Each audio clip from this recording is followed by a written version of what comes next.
на рейде. Вот, и должны были проходить через мост, но...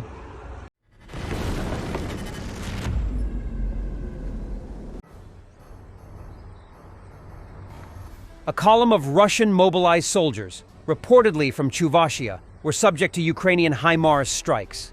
It is reported that the number of dead and wounded exceeds 100.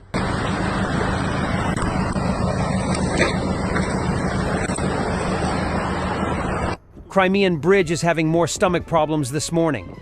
Heavy smoke over the Crimean Bridge. Traffic along it is temporarily blocked. However, it is unclear exactly what happened. The smoke is like a smokescreen. В общем, 1 ноября сегодня, и перед Керченским мостом стали на якорь, на рейде. Вот, и должны были проходить через мост, но объявлена воздушная тревога, и вот такие вот дела. Честно, я не знаю, что это, но было бы очень интересно узнать.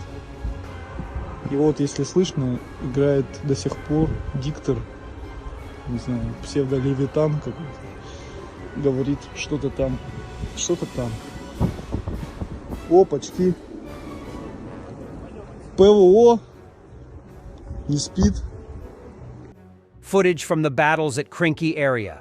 Ukrainian Marines cross the Dnieper River with small boats and move cautiously through the swampy area while being under Russian fire.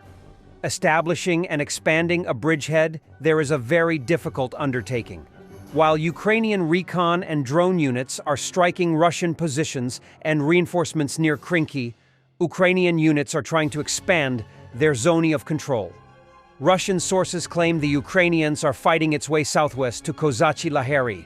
There is enough evidence that Ukrainian forces successfully crossed the Dnipro River at multiple points. Among them is the settlement of Krinky. This is in line with claims from Russian sources, as well as the fact that the Russian commander of this sector, Colonel General Makarevich, has been removed from command, as reported in our previous videos. Since October 11th, the Ukrainian soldiers are on the left bank of the Dnipro. On October 14th, a massive attack on Russian positions began. I want to note that it was a very unexpected surprise for the Russians. Then the soldiers started assault on the village Krinky. The Russians did not expect this and paid for it. 4 invaders who were having breakfast were killed immediately. The rest of Russians, 25 of them, ran into the forest near village. They were later sent by the Russian command, together with special assaulters, to retake the village back. But it was not successful, and those assault group were destroyed. During this assault, 2 Russian soldiers surrendered without firing any single shot.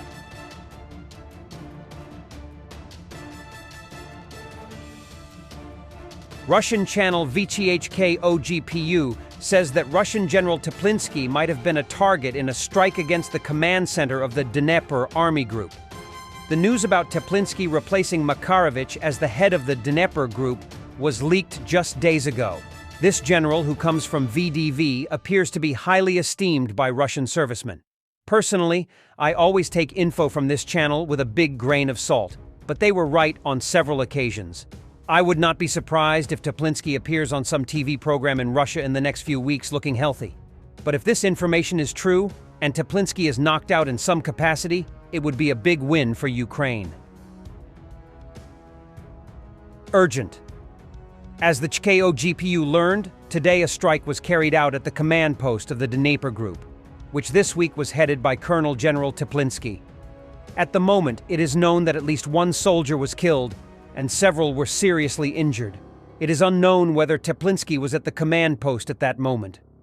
The strike area was cordoned off, and a command was given to prevent the dissemination of information about the fact of the strike. The press center is preparing a statement about the successful destruction of another Attack-MS missile. Shoigu reported that Russian air defense units shot down 37 Ukrainian planes, just a week after shooting the previous 24. He has already made calculations for destroying F-16s that aren't in Ukraine yet. Russian Defense Ministry has reported destroying all Ukrainian aircraft in the first week of war, by the way. Успешно действуют расчеты противовоздушной обороны. За прошедший месяц ими уничтожено свыше 1400 средств воздушного нападения противника, в том числе 37 самолетов и 6 оперативно-тактических ракет «Атакамс» производства Соединенных Штатов. При этом хочу отметить, что 37 самолетов – это почти в 2 раза больше того количества, которое гарантированно обещано поставкам Украине по самолетам F-16. То есть при такой работе нашей системы противовоздушной обороны это примерно на 20 дней работы. The American Air Defense System, M1097 Avenger, is in service with the armed forces of Ukraine.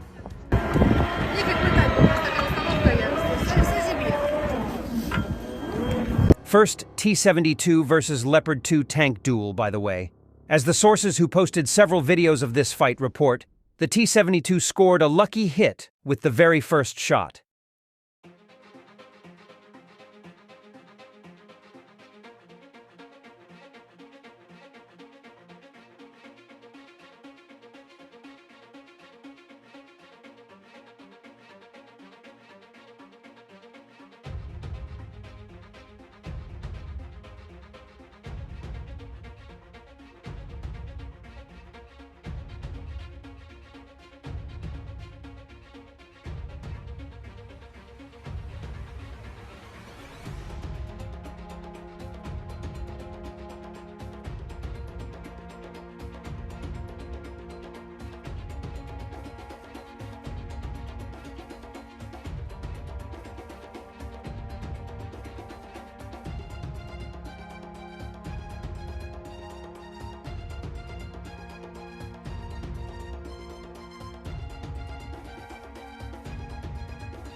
New recruitment scheme for those unwilling to join the Russian army.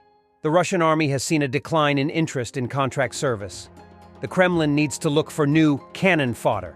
They have decided that debtors will become contract servicemen. Therefore, all data on those who owe loans was transferred to the Ministry of Defense. Now the debtors will be driven into the army by threats, either pay or go to war. In the third quarter, Russian banks sold overdue debts to debt collectors for a record 800 million. For example, in the Tuan quarter, this amount was 450 million. Basically, a debtor is a credit user who is about 40 years old, has secondary or higher education, has a family, and needs to provide for it. This requires not only a high income but also benefits, such as credit freezes, preferential mortgages. The Ministry of Defense tempts Russians with all this. According to the central bank, the most MFI clients are in Tiva, 15.3%, Altai, 9.6%, occupied Sevastopol, 9.4%. Debtors of other loan types mostly live in Moscow, St. Petersburg, Krasnodar region, Sverdlovsk region, and Bashkortostan.